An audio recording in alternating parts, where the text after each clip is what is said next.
Welcome to the Kentucky Line. I'm Matt.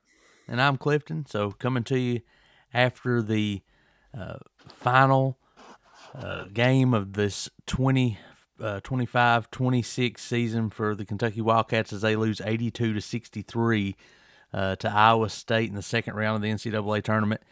So Matt, just before we get into everything else, big picture, just what's your thoughts on the game? Uh, I, I thought Iowa State basically just overpowered us, Mm-hmm. especially in the second half. I felt like we obviously got out to a great start, made some shots. They weren't making any shots, and we have a 12-point lead. And they're going to make a run. I mean, that's the thing. We're up 12, and what's going to happen. And honestly, he subbed in Brandon Garrison and Diabate first. Mm-hmm. And I don't think anybody can really complain about that substitution, No. considering Moreno played like a dog both Yeah. games. Yeah. And and and Yelovich was getting pushed around so bad that he couldn't have done anything anyway. So that was the first substitution. Now, when he put Jasper in, I'm thinking Jasper cannot play in this game. And No. and oddly enough, I was watching it with my dad. I said when he went to the scores table, I said Jasper, this guard is going to eat him up. Yeah. And what did he do? Took it right from him. Yeah. Now, okay, he was only in for about 3 possessions. Yeah. So, but it obviously hurt our momentum there. But I don't know. Their defensive pressure just continued to turn us over. Turnovers are the story. What, 20 turnovers or more? Yeah. It's only And 11 assists. and just uh, we just couldn't make the plays, enough plays, and take care of the ball to get the job done. And this didn't, I don't think, lose the game for us, but one real momentum shift that killed us in the first half. Late in the first half, we're up 7. Moreno can't grab a rebound for about, like he couldn't. I don't know what the deal is with him, but Him he and Cam had Williams both missed that. he has the ball in his hands Yeah. and somehow doesn't grab it, and then bumbles, rumbles, stumbles, and falls on the floor as the best shooter in the country gets it in the baseline and drills a three. Yeah. Well, that cuts it to 4. And then the very next play, we've got numbers. Cam Williams had just hit a 3 from the exact same spot. And instead of just shooting the 3, now maybe he would have missed it. So, but instead of just shooting that 3, or if you're going to drive it, just drive it without stepping out of bounds. Mm-hmm. But then they go down and score and cut it to 2. And that was it. I mean, again, I don't know that lost the game for us because, man, they were relentless, and I feel like we still would have probably turned the ball over like we did because that didn't seem to change. That was the kind of the theme of the whole game. We just could not take care of the ball. Yeah. You said it. This, and a lot of people, like you said, Jasper is going to be kind of a focal point. But the reason why is he's symbolic, especially today, of the problems this team had all day long. Not just him, but he's symbolic of it because it was on 3 straight possessions. In those 45 seconds he was in, the team was -9, and a lot of that was just turnovers, and that gave them layups. But ultimately, this team was not tough enough to play against Iowa State. It's a team that is physical. They do foul a lot, and it can't be called every time. And so ultimately, what that results in is an 11 to 20 assist to turnover ratio, and you're never going to win a ball game like that. And furthermore, we've talked about it the last couple games. This team has such a terrible basketball IQ for the most part. Once you're getting that pressure, you make bad decisions even when you don't have to. We were picking our dribble up continuously as soon as we got across half court. That brings an extra defender in the form of the half court line. We made very weak, bad passes, and we just made their job easier than it needed to be. Yeah, yeah. Picking the ball up as soon as you go over half court was just. We did that over and over. Colin Chandler, Mm-hmm. He dribbles it up, gets it over half court, and picks his dribble up, getting double teamed. And he makes the weakest passes anymore lately. I didn't notice that in the beginning of the year, but for the last 2 weeks, I've like, man, throw the ball with some conviction. Well, he makes a pass as if there's nobody out there guarding. Yeah. That's the thing that drives me crazy. Just It's like he's throwing it back in a layup line. yeah, lackadaisical passes, as if nobody's trying to tip it or anything. And yeah, he's done that multiple times over the last few games. Just some of the worst passes, um, and but and then we do get it out of the double team, and we just panic. And honestly, if we had just moved the ball a little better on some of those, we could have gotten a lot better shots. But we were just just panicking and making bad passes, throwing at somebody's feet, and just yeah. I mean, the pressure just got to us so bad. Yeah, ultimately, I think just today was an all systems failure. You know, I think you could look at every single player and their flaw is exposed. It's why this team, perhaps really wasn't constructed perfect, and maybe that top end talent outside of Oweh is not there. But all these guys have a reason they're not in the NBA already, and I think for all of them it was exposed. Aberdeen and Oweh combined one assist, 8 turnovers. They shot the ball decently. Those two did, not from Oweh didn't from 3 point line, but it's just I don't know. Just everything was a breakdown today. The only starter with a positive assist turnover ratio, oddly enough, is Marino. I thought our bigs really showed their hands were terrible today. I felt like they couldn't catch any passes, they couldn't secure any rebounds. I don't know. There's not a lot positive to take away from this game. Outside of it, we don't have to watch it again. But I mean, it's just really, really was a tough day for the Cats, and one that I'm not sure people are going to forget for a while. Yeah, yeah. It was just a bad. One of those all systems, like you said, all systems failure type games that we've seen a couple times this year. That we just got once it started to go bad, we've seen that before this year. We just weren't getting it back.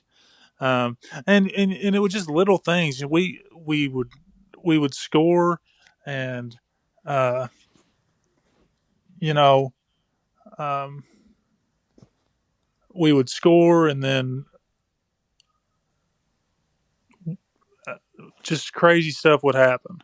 Yeah, And it was, yeah, and it was like we never could get in the flow of the game really. And I'm not sure what the issue was, but I don't know. I just felt like Pope was out coached, our players were outplayed, and ultimately, whoever's back on this team, because we're getting ready to turn the page and talk some about next year and what it looks like moving forward, and we'll go more into that probably a week from now.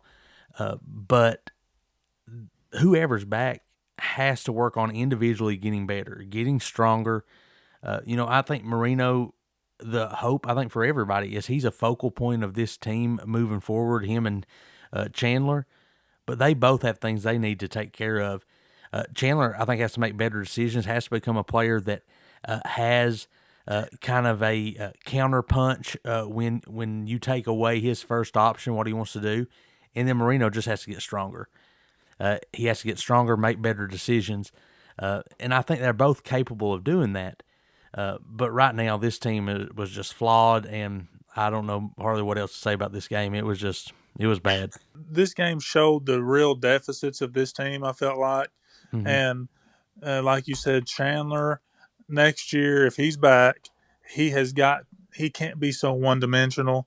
He's going to have to work on his ball handling because he really struggles, with pressure.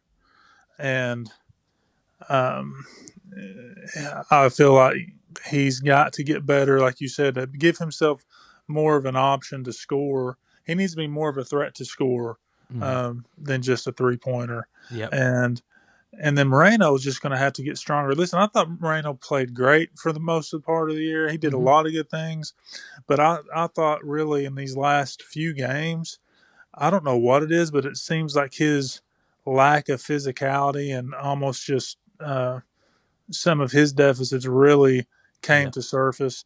I Yeah. mean, I don't know what the deal was, but it seemed like in these last two games, especially, he could not grab the ball Yeah. on a rebound. I thought him and I mean, Yelovich both were kind of like that. yeah, Somebody at the where it was at the house today, and they're like, are their big guys always like that? Can they are they never able to grab the ball? And I was yeah, like, you know, yeah. it's never been as noticeable hardly as today, but. Marino and Yelovich, even Diabate had times today. It was like they just could not hold on to it, and I don't know what the deal was, but man, it was a tough watch. But anything else you want to say about the game before we kind of talk a little bit about the future? No, I think we're good. Yeah. I want to forget this one as soon as possible. Well, first, I do want to think we need to talk about, uh, before we go completely forward, and this last time we're going to get to watch Oweh in a Kentucky uniform, and man, he has been phenomenal for 2 years. I think probably the highlight of the first 2 years of Pope's tenure has been Oweh's play. Coming into last year, I don't know if many people had pegged him to be the quality of player that he was. To come in and be preseason SEC Player of the Year this year, didn't quite meet that. He had just some ups. He had a really good year in conference. Thought he had a couple games probably knocked him out really of contention of that.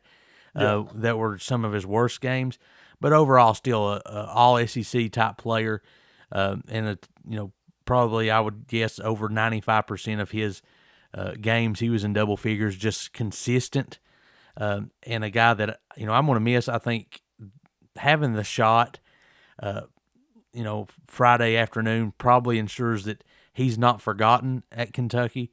I wish we'd have got one really deep run with a guy like that, because I think for the most part he kind of left it all out there, and he's one that I'm going to miss. I think next year you're going to see if things progress the way they look like they're progressing with recruiting and things, we're going to miss Oweh very bad.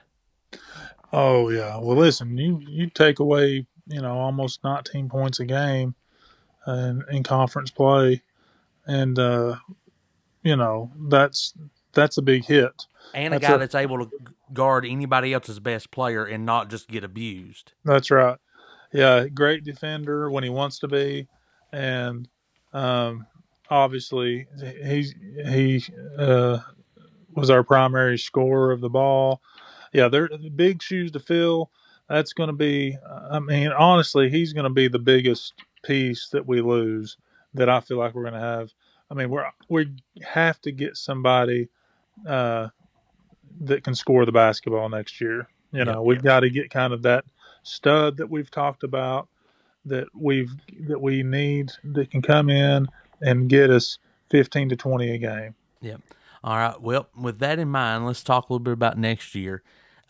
First, off the top, I know my answer, and I'm assuming he's going to be brought back. But if it was you, does Pope get a third year? Oh yeah, he's getting. I mean, I honestly don't. I mean, yeah, I think he gets a third year. I mean, I don't think that you can fire a guy after 2 years No. of making the NCAA tournament, having the going to the Sweet 16, going to getting a tournament win, and like I said before, The injuries. we were still shorthanded. Yeah. Uh, I'm the same way. I think Pope gets a third year. If I was, the athletic director, he would get a third year. But I will say this. Even saying that, I don't know if I have a ton of confidence with what this year's actually going to, or next year is going to bring. I don't know if I see him turning it around. And there's a small part of me that really worries with everything you hear. Could it be just a collapse and have a go from what I thought was a, you know, average to above average season last year? I think when you consider all things, to average to below average season this year, to one that's really just a bad season next year. Um, and yeah, well, and I hope I'm wrong. I think it's a I think it's a make or break season. Don't get me Yes, wrong. next year's it. One way or Yeah, the I other, mean, you'll I know the think, trajectory of the program. yeah, because here's the thing. There's a couple factors in this. Mitch Barnhart's gone after this year. Yes. So we're going to have a new athletic director, and a new athletic director is going to want to put his stamp on what is going on in the athletic program. Yep. So he will not. If we just have a collapse of a year next year, I can promise you the new athletic director will get rid of him because he's he is going to want to bring somebody in to get us winning. So I think now if Barnhart was still the athletic director, I could see him giving Pope a fourth year, Me too. unless it was just absolutely just so bad that Yeah. he didn't have a choice. Yeah. But I think that personally, and this is how I feel about it, and because I'm not in the camp that a lot of people are in of this year's team was just, if Pope had recruited, gotten better players, it was a poorly constructed team. I'm not really in that camp. I mean, you can say a couple things if you want to, but I think we're singing a completely different tune if we're healthy all year. If Jaden Quayton starts playing at the end of December and plays from then till now, and you've got Jalen Lowe playing the whole time, I think it's a different team. And like I said before, after we beat Purdue, I didn't hear one person saying, "Well, yeah, we beat Purdue, but daggone it, I wish we had a roster that was good." Yeah, that's true. No, nobody said that.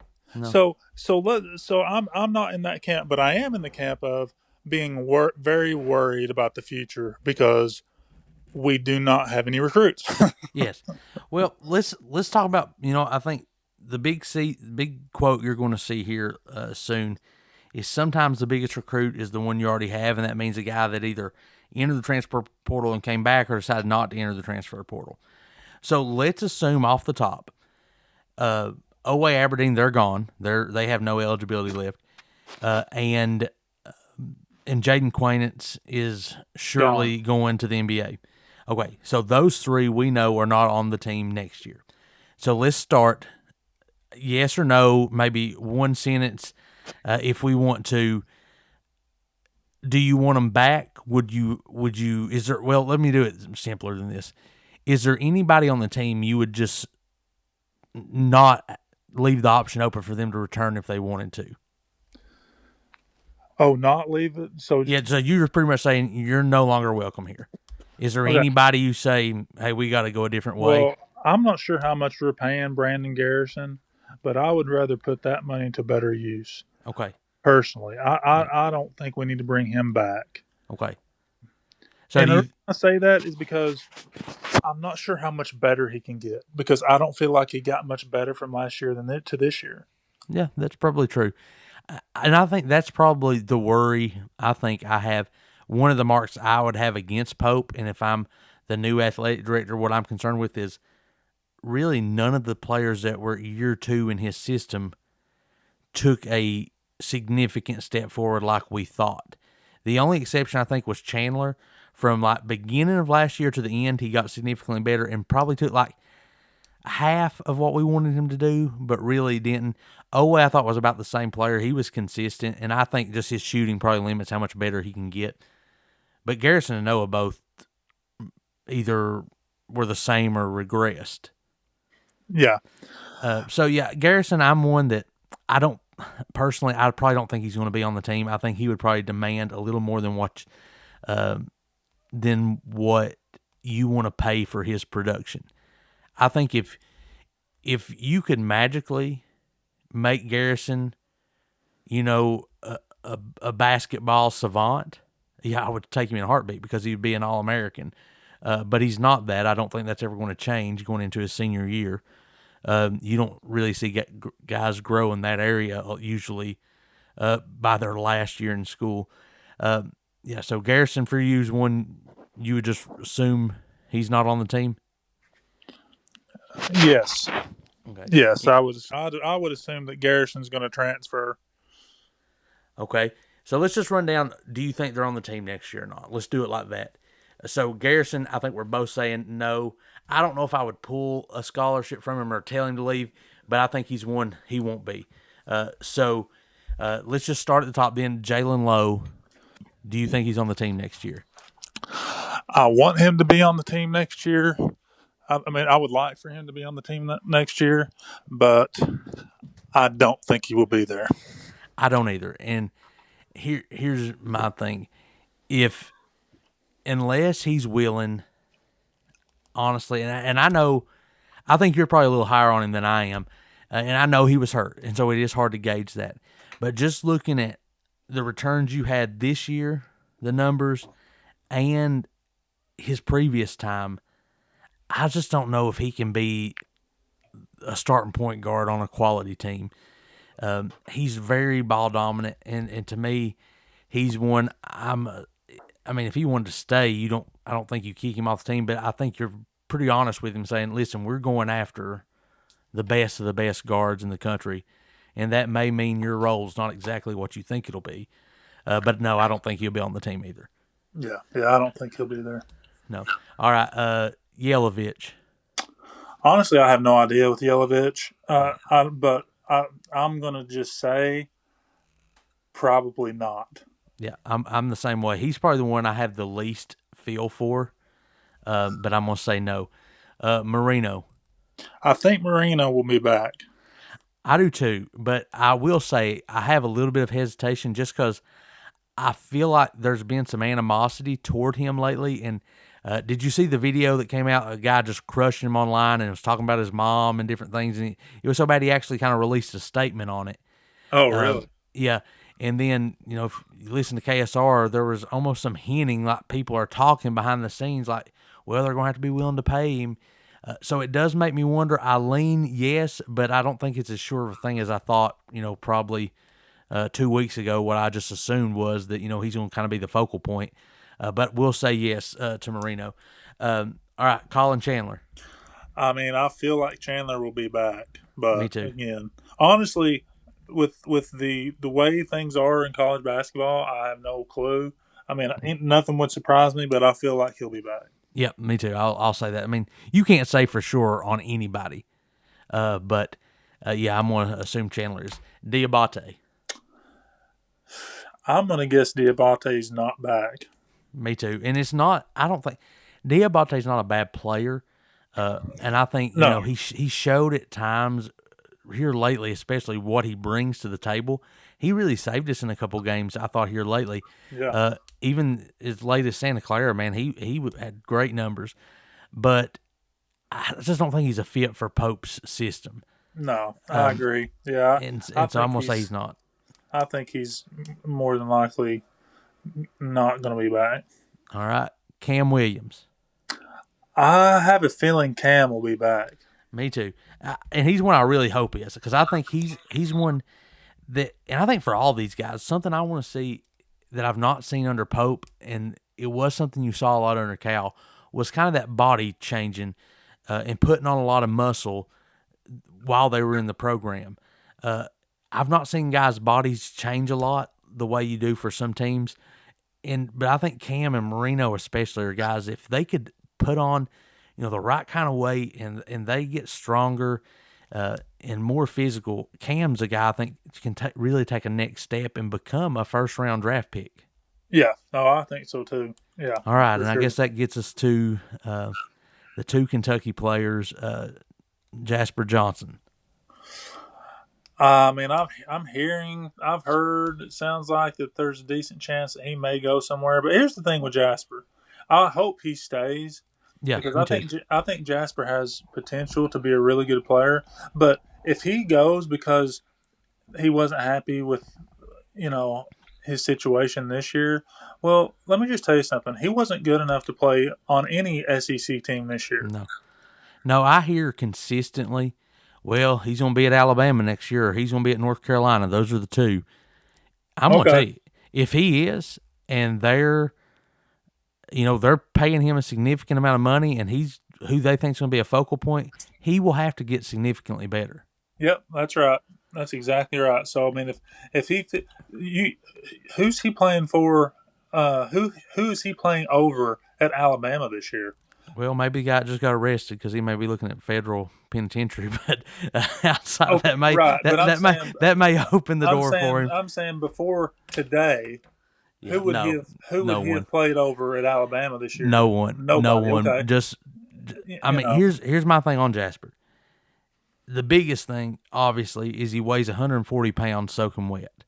yeah, There are probably middle school teams in this country that he would be physically dominated on. Now he's more skilled, obviously, but and he has the height. But outside of being just physically dominated, sometimes he can get bullied. Matt, I feel like he's a step slow. yeah.